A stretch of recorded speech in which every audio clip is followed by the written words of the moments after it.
জনাব তারেক রহমান সাহেবের সরকার, বিএনপি সরকার ক্ষমতা লাভ করার সঙ্গে সঙ্গে অনেকটা ঝড়ের গতিতে কিংবা যাকে বলা হয় উল্কার গতিতে এগিয়ে চলছে।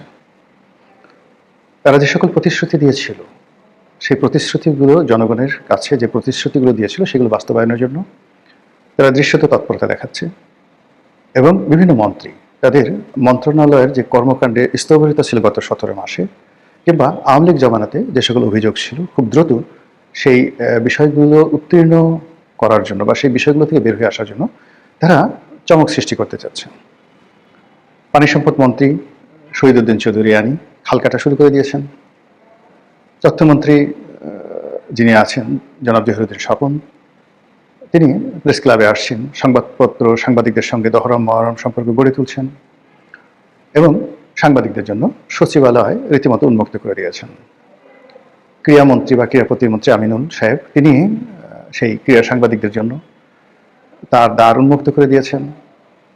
সেই আওয়ামী লীগ জমানাতে যে সকল বিখ্যাত ক্রিকেটার মাশরাফি বিন মুর্তজা কিংবা সাকিব আল হাসান, তাদেরকে আবার ক্রিকেট অঙ্গনে ফিরিয়ে আনার জন্য চেষ্টা করছেন এবং ক্রিকেট অঙ্গনে যারা স্টার, আওয়ামী লীগের স্টার, তাদেরকেও একীভূত করে পুরো ক্রীড়াঙ্গনে স্বাভাবিকতা ফিরিয়ে আনার চেষ্টা করছেন। চাঁদাবাজির বিরুদ্ধে বিভিন্ন এমপি, সংসদ সদস্য তারা খুব কঠোর অবস্থানে আছেন। অনেকে নিজে মামলা করেছেন, অনেকে অনেক কিছু ধরিয়ে দিয়েছেন। তারপর তারেক রহমান সাহেব তার যে কর্মকাণ্ড, সেটা তো রীতিমতো হিন্দি সিনেমার যে নায়ক রয়েছেন অনিল কাপুর, বিখ্যাত একটা সিনেমা অনিল কাপুর অমরেশ পুরীর অভিনীত সেই বিখ্যাত নায়ক সিনেমা। তো সেই সিনেমাতে যেভাবে তিনি মাত্র 24 ঘন্টার জন্য রাষ্ট্র ক্ষমতায় পেয়ে রাষ্ট্রের সবকিছু উলটপালট করে দিয়েছিলেন এবং মানুষের মধ্যে জোয়ার তৈরি করেছিলেন, তেমনি তারেক রহমান সাহেব ক্ষমতায় বসার পর থেকে গত কয়েকদিনে একের পর এক চমক তিনি সৃষ্টি করে চলেছেন। তো এই অবস্থার পাশাপাশি সরকার যে খুব সাধু বা একেবারে গোবেচারা নট লাইক দ্যাট, তারা জলে স্থলে অন্তরিক্ষে সব কাজ করে যাচ্ছে। তারা একই সঙ্গে নিজের দলকে নিয়ন্ত্রণ করার চেষ্টা করছেন, অন্যদিকে আওয়ামী লীগকে নিয়ন্ত্রণ করা, আওয়ামী লীগের সঙ্গে একটা সম্পর্ক, ভারসাম্যমূলক সম্পর্ক রক্ষা করা, আবার আওয়ামী লীগকে বাড়তে না দেওয়া বা আওয়ামী লীগের কারণে যেন তাদের কোনো অবস্থাতে নৈতিক পরাজয় না ঘটে, এই বিষয়গুলো তারা চিন্তাভাবনা করছেন এবং সেই বিষয়ে তারা কাজ করছেন।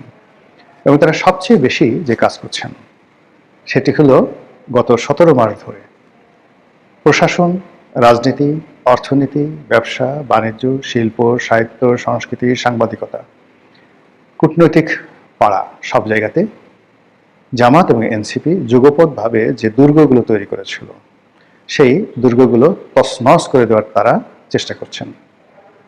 যেখানে জামাতের লোক ছিল, যেখানে এনসিপির লোক ছিল, কিংবা জামাত এনসিপিকে রাজি খুশি করিয়ে এমনকি অর্থের বিনিময়ে যারা বড় বড় পদপদবিতে বসেছিল, তাদের সবাইকে টার্গেট করে একটা বিরাট অংশকে ইতিমধ্যে ঝেঁটিয়ে বিদায় করে দেওয়া হয়েছে।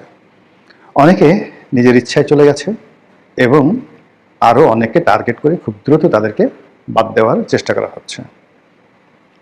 গত 17 মাস ধরে ঢাকা বিশ্ববিদ্যালয়ের ভাইস চ্যান্সেলর এবং আইসিটির যিনি চিফ প্রসিকিউটর জনাব তাজুল, তারপর শিশির মনির, এদের নামগুলো যেভাবে আসছিল গত 2 দিনের মধ্যে এই নামগুলোর মোটামুটি একটা দফা রফা বিএনপি করে দিয়েছে।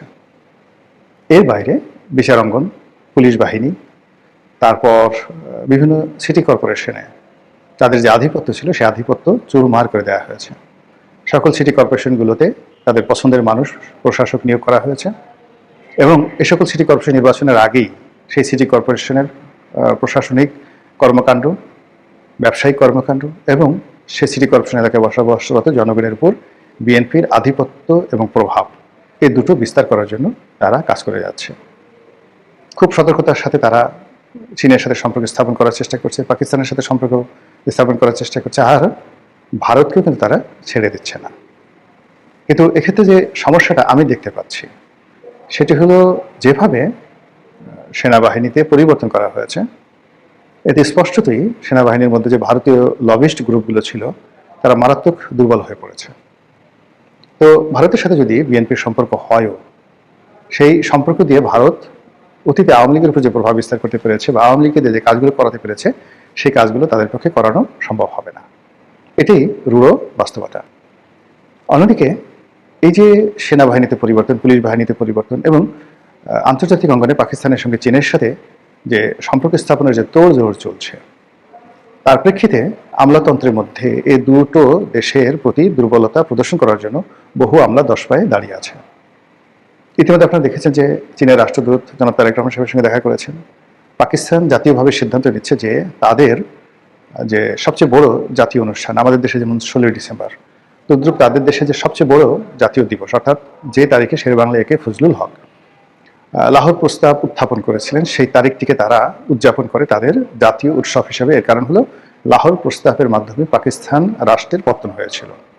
তো এই দিবসটি উদযাপন করা হয় জাতীয়ভাবে, সামরিকভাবে এবং নানা যাকে বলা হয় পাবলিক অ্যান্ড প্রাইভেট যে এন্টারপ্রেনার যারা রয়েছেন তাদের উদ্যোগে। পুরো পাকিস্তানের এটিকে নওরোজ হিসাবে, মানে নববর্ষের যে একটা আনন্দ, আমাদের পহেলা বৈশাখের যে একটা সার্বজনীন আনন্দ, এরকম রাষ্ট্রীয় আনন্দ হিসাবে সেই দিবসটিকে পালন করা হয়। এবং আশ্চর্যের ব্যাপার হলো এবারে এই দিবসটিতে উজিরে আজম যিনি রয়েছেন পাকিস্তানের, তিনি সেনাপ্রধান যিনি রয়েছেন, তিনি রাজনৈতিক দলগুলো সবাই ঐক্যবদ্ধভাবে আমাদের উজিরে আজম জনাব তারেক রহমান সাহেবকে সেখানে আমন্ত্রণ জানানোর জন্য মোটামুটি নীতিগত সিদ্ধান্ত নিয়েছেন।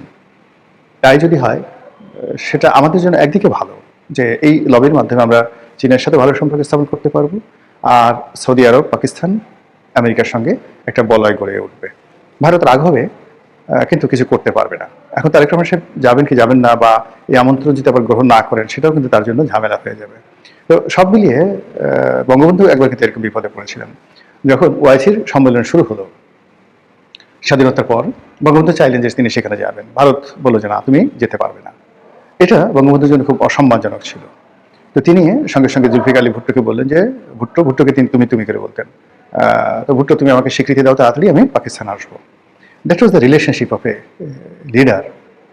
তিনি বললেন যে নুসরাত কেমন আছে, মানে জুলফিকার আলী ভুট্টোর ওয়াইফ, নুসরাত কেমন আছে, বেনজির কেমন আছে, আমি আসবো, ওআইসিতে অংশগ্রহণ করবো, তুমি আমাকে তাড়াতাড়ি স্বীকৃতি দাও। সেভাবে তাকে স্বীকৃতি দেওয়া হলো, তিনি ওআইসিতে গেলেন। এই যে ভারতের সাথে সম্পর্ক নষ্ট হলো, যার জন্য তার জীবন দিতে হয়েছিল। তো সেই জমানা কিন্তু এখন আর নেই। কিন্তু এখন জনাব তারেক রহমান সাহেব যদি ভারতকে ভয় পান, আবার আমেরিকাকে ভয় পান, পাকিস্তানের সঙ্গে সম্পর্কে এক পা এগোতে চান, তাহলে তিনি সবকুল হারাবেন। তার কাছে দুটো অপশন। একটা অপশন হলো যে আওয়ামী লীগকে নিয়ে মিলেমিশে রাজনীতি করবেন, ভারতের সাহায্য সহযোগিতা নিয়ে, এটা তার টপ প্রায়োরিটি।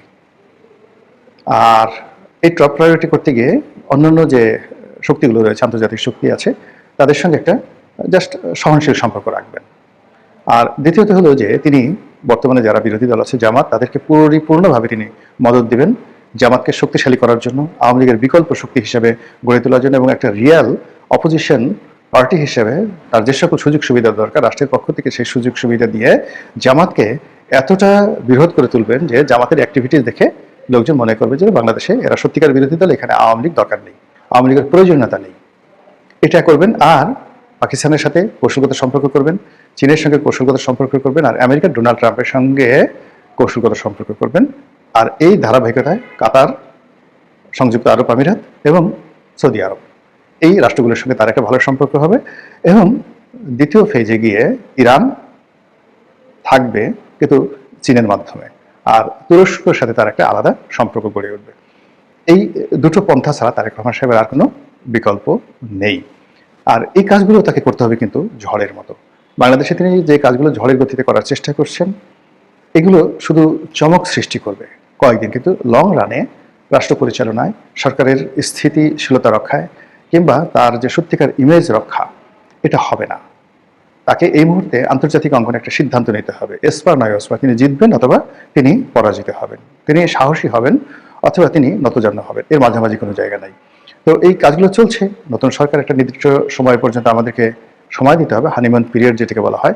আদারওয়াইজ সরকারও ভালো কাজ করতে পারবে না, আমাদের দেশের কোনো উন্নয়ন হবে না।